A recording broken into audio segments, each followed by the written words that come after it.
Jangan sampai ikutan seleksi CPNS tanpa persiapannya matang, karena kalian harus bersaing dengan peserta dari seluruh Indonesia yang jumlahnya nggak sedikit.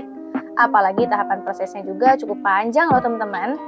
Oleh karena itu lewat video ini nih, aku mau ajak kalian lebih mempersiapkan diri menghadapi CPNS nanti dengan belajar lewat soal-soal yang akan aku tampilkan di video ini. Penasaran sama soalnya? Yuk kita bahas aja.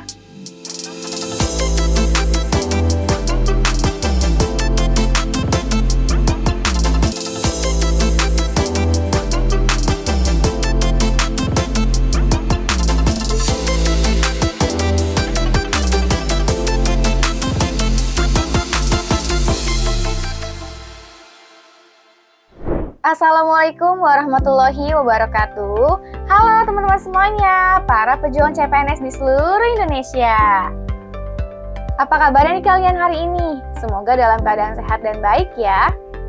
Kembali lagi nih bersama aku Kanisa, dan tentunya kalau udah ketemu sama aku, kita akan belajar bareng materi tes wawasan kebangsaan. Dan lewat video ini, kita akan bedah tuntas semua materi tes wawasan kebangsaan, mulai dari pilar negara, nasionalisme, integritas, bela negara, dan juga bahasa Indonesia. Oke lah, tanpa banyak basa-basi, kita langsung aja yuk bahas ke soal yang pertama. Oke teman-teman, kita masuk ke soal yang pertama ya. Kita akan bahas dulu materi pilar negara nih. Pilar negara kan ada 4 ya. Ada NKRI, ada Bhinneka Tunggal Ika, ada Pancasila, ada Undang-Undang Dasar. Nah di sini kita akan bahas untuk materi Bhinneka Tunggal Ika-nya. Keanekaragaman budaya dan adat istiadat misalnya tercermin dari keanekaragaman seni dan kuliner bangsa Indonesia. Di setiap daerah memiliki seni pertunjukan masing-masing yang digelar dalam berbagai momentum. Seperti seni tari, wayang, bela diri, dan lain sebagainya. Di samping itu, setiap daerah memiliki kuliner khas tersendiri yang jika ditelisik lahir dari format sosial dan kebudayaan masing-masing. Semua itu menjadi gambaran real mengenai kebinekaan Indonesia. Berdasarkan narasi di atas, upaya yang dapat dilakukan untuk melestarikan keanekaragaman seni dan kuliner bangsa Indonesia adalah A. Meningkatkan pendidikan dan sosialisasi tentang pentingnya melestarikan seni dan kuliner tradisional. B. Mendorong pemerintah untuk membuat peraturan yang melindungi seni dan kuliner tradisional. C. Meningkatkan peran dan komunitas dan organisasi lokal. Kak. C. Meningkatkan peran komunitas dan organisasi lokal dalam melestarikan seni dan kuliner tradisional. D. Meningkatkan peran media massa dalam mempromosikan seni dan kuliner tradisional. E. Mendorong wisatawan untuk berkunjung ke daerah-daerah yang memiliki seni dan kuliner tradisional. Oke, yang ditanyakannya apa sih teman-teman? Yang ditanyakannya itu adalah upaya untuk apa? Melestarikan keanekaragaman seni dan kuliner atau makanan ya, bangsa Indonesia. Melestarikan berarti artinya apa sih? Agar tidak hilang ya. Agar seninya tidak hilang atau kulinernya juga itu tidak hilang, maka perlu kita lestarikan. Kira-kira dari opsi yang A sampai yang E, menurut kalian yang mana jawabannya? Benar banget, yang C ya teman-teman ya. Meningkatkan peran komunitas dan organisasi lokal dalam melestarikan seni dan kuliner tradisional. Ya, di sini teman-teman. Karena apa? Karena dengan kita libatkan atau kita tingkatkan peran dan komunitas organisasi lokal juga, jelas mereka bisa apa sih? Bisa membantu untuk melestarikan seni dan kuliner nih ya di sini. Karena apa nih tadi nih? Di narasi atas menyebutkan bahwa keanekaragaman seni dan kuliner bangsa Indonesia itu tercermin dari seni pertunjukan dan kuliner khas yang ada di setiap daerah. Seni pertunjukan dan juga kuliner khas ini adalah hasil dari budaya dan adat istiadat masyarakat setempat. Jadi teman-teman, komunitas lokal atau organisasi-organisasi lokal ini adalah bagian dari masyarakat setempat yang memiliki peran penting dalam melestarikan seni dan kuliner tradisional. Jadi mereka yang tahu nih seni dan kuliner di daerah mereka apa. Nah itulah mereka bisa kita bantu, bisa kita ajak gitu ya. Untuk apa? Untuk membantu melestarikan seni dan kuliner tradisional. Mereka kan yang tahu ya. Mereka yang tahu apa saja sekiranya yang perlu dilestarikan, baik dalam hal seni maupun kuliner khas daerahnya masing-masing. Jadi untuk soal ini jawabannya yang paling tepat adalah yang C ya teman-teman. Oke, kita lanjut ke soal nomor 2. Kita masuk ke materi nasionalisme. Nasionalisme adalah sikap kebanggaan dan cinta terhadap bangsa dan negara. Namun, dalam upaya membangun nasionalisme yang kuat, terdapat berbagai hambatan yang perlu diatasi. Bagaimana meningkatkan pemahaman dan pendidikan tentang nasionalisme agar masyarakat lebih terlibat dan berkomitmen dalam membangun bangsa? A. Meningkatkan inklusivitas ekonomi dan sosial. B. Membentuk dialog inklusif untuk mengatasi perpecahan politik. C. Melindungi identitas budaya lokal dari pengaruh budaya asing. D. Memperkuat pendidikan dan pemahaman tentang nilai-nilai nasionalisme. E. Mengatasi konflik etnis dan gerakan separatisme untuk membangun kesatuan nasional. Oke, yang ditanyakan apa? Bagaimana cara lagi nih? Cara meningkatkan pemahaman dan juga pendidikan mengenai nasionalisme agar masyarakat lebih terlibat atau turut serta dan berkomitmen atau memiliki komitmen untuk membangun bangsa ya. Kira-kira yang mana nih teman-teman jawabannya? Jawabannya itu adalah yang D ya. Memperkuat pendidikan dan pemahaman tentang nilai-nilai nasionalisme. Ini adalah langkah atau upaya yang paling krusial atau penting dalam membangun nasionalisme yang kuat, teman-teman, dibandingkan opsi-opsi yang lain. Kenapa sih Kak, kok lewatnya pendidikan dan pemahaman tentang nilai nasionalisme? Karena teman-teman dengan pendidikan yang kuat tentang sejarah, budaya, dan nilai-nilai nasional, masyarakat ini akan punya pemahaman yang lebih baik tentang jati diri dan juga kekayaan bangsanya. Melalui kurikulum yang memadai, pelajaran sejarah, pengajaran nilai-nilai kebangsaan, dan partisipasi dalam kegiatan yang memperkuat rasa kebangsaan, masyarakat itu akan lebih terlibat dan berkomitmen untuk membangun bangsa. Ya, di sini teman-teman, yang paling penting itu adalah lewat pendidikan dan juga penanaman nilai-nilai nasionalisme, pemahaman nilai-nilai nasionalisme ya. Jadi untuk soal ini jawaban yang paling tepat adalah yang D. Dengan kita mampu nih untuk menanamkan nilai-nilai nasionalisme ya teman-teman ya, mampu memperkuat nilai-nilai nasionalisme, memahami nilai-nilai nasionalisme yang tepat, maka apa? Maka nilai-nilai nasionalisme dapat ditanamkan pada generasi muda. Dan kita bisa mempersiapkan mereka untuk menjadi warga negara yang berkomitmen serta bertanggung jawab. Kalau kita lihat ya, teman-teman, tadi opsi yang lain juga bisa.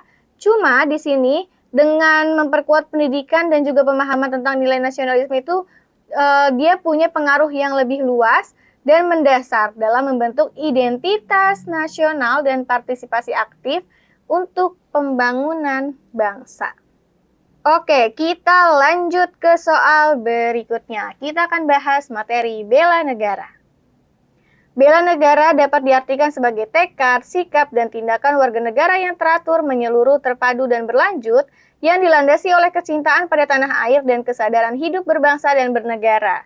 Perwujudan bela negara dapat dilakukan dalam berbagai aspek kehidupan, baik aspek ideologi, politik, ekonomi, sosial, budaya, dan pertahanan. Salah satu bentuk tindakan bela negara dalam aspek sosial budaya adalah A. Mempererat hubungan baik antar warga dengan mengembangkan sikap toleransi antar suku bangsa, agama, ras, dan antar golongan.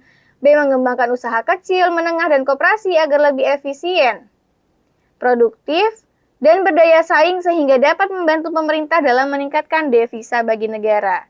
C. Turut melaksanakan kebijakan-kebijakan serta peraturan perundang-undangan yang dibuat oleh pemerintah. D. Memberikan saran atau usul kepada pihak-pihak yang berwenang, tidak melakukan perbuatan curang atau politik uang dalam suatu tujuan. E. Melakukan kegiatan sistem keamanan lingkungan atau Siskamling di wilayahnya masing-masing. Oke. Bela negara, teman-teman. Bela negara tuh bukan cuma sesempit bagaimana kita bisa melawan para penjajah. Enggak cuma itu aja. Bukan cuma sesempit bagaimana kita mengeluarkan senjata, ya, atau untuk melawan ancaman-ancaman yang ada. Atau kita jadi tentara, jadi polisi, enggak, teman-teman. Tapi di sini bela negara itu bisa dilakukan dalam beberapa aspek. Ada aspek sosial budaya, ada aspek hukum pemerintahan, dan aspek-aspek lainnya. Dan di sini yang ditanyakan itu adalah terkait dengan bentuk tindakan bela negara dalam aspek sosial budaya. Jelas banget kalau sosial budaya kan berarti akan ada kaitannya dengan apa? Kalau sosial dengan masyarakat lain, ya. Berarti yang mana teman-teman kira-kira? Apakah A, B, C, D, E? Yang paling tepat adalah yang A. Benar banget ya. Yang paling tepat ini adalah yang A. Kita itu bisa dengan mempererat hubungan yang baik antar warga dengan mengembangkan sikap toleransi antar suku bangsa, agama, ras, dan juga antar golongan. Ini adalah bentuk dari nilai-nilai sosial budaya. Tindakan bela negara untuk aspek sosial budaya, keterkaitannya dengan masyarakat. Kalau yang B, mengembangkan usaha kecil, ini lebih kepada apa teman-teman? Aspek apa? Aspek ekonomi. Aku tulisnya E aja kali ya. E untuk ekonomi. Turut melaksanakan kebijakan serta peraturan perundang-undangan. Ini adalah untuk politik hukum. Ini politik hukum. Kemudian memberikan saran atau usul kepada pihak-pihak yang berwenang. Ini juga sama teman-teman ya. Ini juga sama. Ini adalah untuk politik hukum juga. Melakukan kegiatan siskamling. Enggak, ini adalah untuk apa? Pertahanan dan keamanan. Jadi kalau untuk aspek sosial budaya itu adalah yang A. Bagaimana kita bisa mempererat hubungan yang baik antar warga dengan mengembangkan sikap toleransi, sikap saling menghargai, menghormati antar suku bangsa, agama, ras, dan antar golongan. Tunggu dulu. Sebelum kita lanjut ke soal berikutnya, aku mau ajak kalian dulu untuk like video ini, kemudian subscribe, nyalakan notifikasi, dan juga jangan lupa untuk share videonya. Dan untuk kamu nih, aku punya informasi penting nih bahwa CPNS sebentar lagi akan dibuka. Yakin udah maksimal persiapan kalian? Udah siap juga untuk mengerjakan soal TWK, TIU, TKP di SKD nanti? Tenang aja teman-teman ya, aku mau ajak kalian nih, mendingan kalian bergabung dengan para pejuang CPNS lainnya di Akademi CPNS, karena kami bisa bantu tingkatkan potensi kelulusan kalian di CPNS nanti sampai 90%. Dan buat kamu nih, khusus kamu penonton video ini, dapatkan langsung promo dengan cara hubungi tim konsultan kami di bawah ini. Semangat ya para pejuang CPNS di seluruh Indonesia. Oke, kita lanjutin guys ke materi selanjutnya yaitu integritas. Integritas merupakan gambaran diri Anda dalam individu yang terlihat dari perilaku dan tindakan sehari-hari. Integritas menunjukkan konsistensi antara ucapan dan keyakinan yang tercermin dalam perbuatan sehari-hari. Di bawah ini termasuk ke dalam pengamalan nilai integritas di lingkungan keluarga yang tepat adalah A. Menjaga nama baik keluarga dengan menggunakan kendaraan umum saat berpergian. B. Senantiasa menghargai orang tua dan saudara dengan menggunakan pakaian yang lebih murah. C. Ayah mencari nafkah dengan penuh semangat. D. Memastikan keran air yang tidak terpakai. E. Tidak pernah mengajak teman untuk menginap di rumah. Oke, pengamalan nilai integritas. Berkaitan dengan 9 nilai integritas tersebut teman-teman. Tapi secara umumnya integritas itu adalah apa? Gambaran, jadi adanya kesesuaian atau konsistensi antara apa yang kita pikirkan, apa yang kita lakukan, apa yang kita ucapkan, itu adalah integritas. Nah, di sini bentuk pengamalannya di lingkungan keluarga. Kira-kira yang mana, teman-teman? Yang benar adalah iya, benar banget. Yang D ya, mematikan keran air yang tidak dipakai. Kenapa Kak yang D? Kenapa bukan yang lain, Kak? Karena di sini, teman-teman, ya. Di sini, di dalam integritas, itu adalah apa? Mencakup tindakan-tindakan yang mencerminkan nilai-nilai moral dan etika yang kita anut dalam kehidupan sehari-hari. Tindakan kecil tapi konsisten seperti mematikan keran air yang tidak dipakai menunjukkan integritas. Karena hal ini tuh mencerminkan beberapa aspek penting, teman-teman. Yang pertama itu adalah terkait dengan nilai kepedulian, terutama kepedulian terhadap sumber daya yang ada. Mematikan keran air yang tidak dipakai menunjukkan kesadaran dan kepedulian terhadap pentingnya menghemat sumber daya. Ini adalah tindakan nyata yang mencerminkan nilai-nilai tanggung jawab dan kesadaran lingkungan yang seringkali diajarkan dalam keluarga. Kemudian, ada aspek penting lagi yang kedua, teman-teman, yaitu konsistensi dalam bertindak. Kalau misalkan kita di dalam keluarga diajarkan untuk tidak membuang-buang air dan untuk selalu hemat, mematikan keran itu maka adalah apa nih teman-teman? Adalah tindakan yang konsisten dengan apa yang sudah diajarkan ke kita. Nah, ini menunjukkan kalau anggota keluarga ini benar-benar menghayati dan mengamalkan nilai-nilai yang diajarkan, tidak hanya sekedar mengucapkannya. Jadi di sini ya, kalau misalkan kaitannya dengan nilai, ini adalah nilai tanggung jawab dan nilai kepedulian. Kayak gitu, di opsi yang D. Oke, kita masuk ke soal yang terakhir, materi bahasa Indonesia.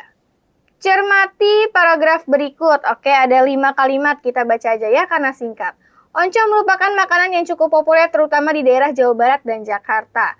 Makanan ini mudah dijumpai di pasar-pasar tradisional. Oncom adalah merupakan produk fermentasi yang melibatkan beberapa jenis sumber alternatif asupan gizi karena harganya murah. Proses pembuatan oncom seperti proses fermentasi pada tempe. Kalimat tidak efektif pada paragraf tersebut terdapat pada kalimat berapa? 1, 4, 5, 2, atau 3. Oke, dari paragraf ini ternyata yang ditanyakan hanyalah kalimat yang tidak efektif. Ada di kalimat keberapa, teman-teman? Karena semuanya ada nih ya, karena ini di sini teksnya tidak terlalu panjang, jadi di sini kita tidak bisa lihat dari opsi jawaban. Ya, kita mau nggak mau baca narasinya ya, teman-teman ya. Kira-kira apa nih kalimat tidak efektif itu apa? Kalimat yang tidak mampu menyampaikan gagasan, teman-teman, sesuai dengan yang diharapkan pembaca atau penulis. Atau kalimat tidak efektif ini artinya itu adalah tidak sesuai dengan kaidah bahasa Indonesia yang berlaku.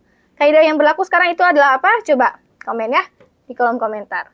Nah, di sini teman-teman, kalimat tidak efektifnya itu ada di kalimat nomor 3 nih ya. Kita silang-silang dulu.